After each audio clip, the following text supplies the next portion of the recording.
왜 재개발, 재건축 이런 물량적인 사업 확대하면 인구가 들어올 거다? 절대 안 들어옵니다. 부산시가 최근 동구, 중구, 서구, 영도구, 사하구, 사상구를 특별정비구역으로 지정했습니다. 서부산 원도심 발전과 인구 유입을 위해 재개발 용적률을 10% 상향하는 게 핵심입니다. 아파트 한 동에 한두 개 층을 더 올릴 수 있다는 셈입니다. 과연 아파트 용적률이 높아지면 침체한 원도심과 서부산권 6개 자치단체는 활기를 찾을 수 있을까요? 뉴스레터 머라노가 알아봤습니다.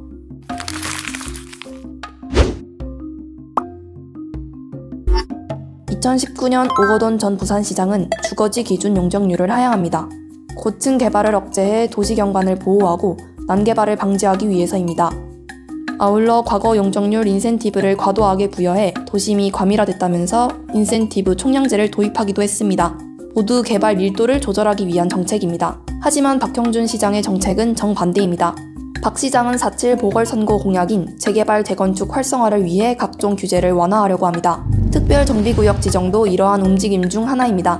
원도심과 서부산의 재개발, 재건축 정비사업 기준 용적률을 10% 정도 추가 확대하겠습니다. 도심지 정주인구 확보 및 지역 간 불균형 해소는 물론 인구 유출 등으로 쇠퇴하고 있는 원도심과 서부산의 새로운 도심 발전에 활력을 불어넣을 것으로 기대합니다. 박 시장은 지난 6월 재개발 사업에 한해 주거정비구역 용적률을 10% 일괄 상향 조정했습니다.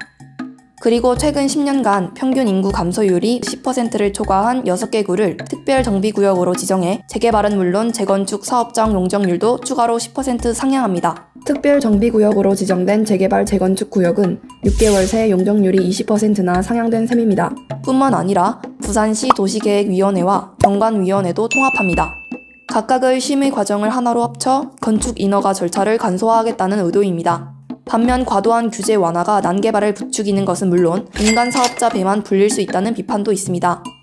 2019년 12월에 주거 환경 개선을 위해서 용적률을 10% 낮춰야 스카이라인과 경관에 문제가 생기지 않습니까? 그런 문제점들이 지속적으로 제기되었기 때문에 거기에 대한 응답으로서 용적률이 하향이 되는 거였고, 그때는 전문가들 자문도 받고 다 그렇게 했거든요. 주요 공급에 대한 균형이라든지 지역 간의 균형에 대한 거지, 이런 어떤 정책적인 것이 전혀 되어지지 않고 끈끈이 그냥 사업 단위로 인허가 하는 시 개발만 간다면은 막 개발이 되지 않을까. 너무 그거를 시장에다가 던져놨다. 돈 되는 곳에는 개발하고 돈 되지 않는 것은 그냥 방치하고 있는, 이것이 가장 부산시의 잘못이 아닌가 생각을 하고요. 부산시는 특별정비구역 지정에 따른 용적률 상향에 앞서 전문가 자문을 받거나 용역을 하지 않았다고 합니다. 단지 인구 유출 등으로 쇠퇴하고 있는 원도심과 서부산의 새로운 도심 발전의 활력을 불어넣을 것으로 기대한다고 밝혔습니다. 국토교통부 산하 한국부동산원 통계에 따르면 2019년 부산 주택 보급률은 104.5%, 적정 주택 보급률은 105%입니다. 또한 2020년 부산시에서 실시한 실태조사 결과 부산 지역 빈집은 총 5,069호로 특별광역시 중 가장 많습니다.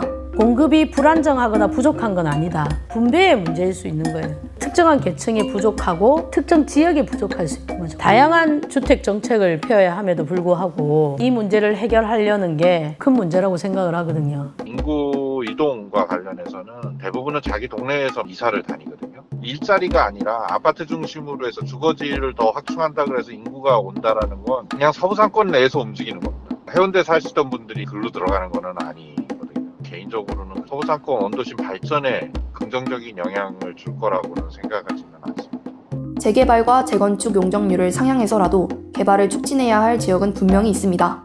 하지만 지금처럼 공공주택 확대 정책은 없이 민간에 인센티브를 부여해 공급을 확대하는 게 능사인지에 대해서는 찬반이 엇갈립니다.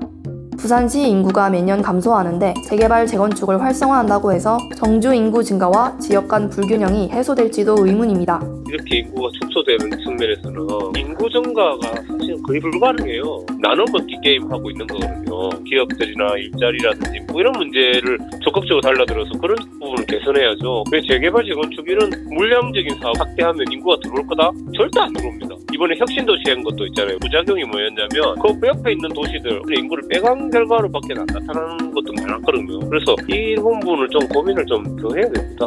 과연 특별정비구역 지정이 원도심과 서부산권의 쇠퇴를 막을 수 있을지 머라노가 계속 지켜보겠습니다.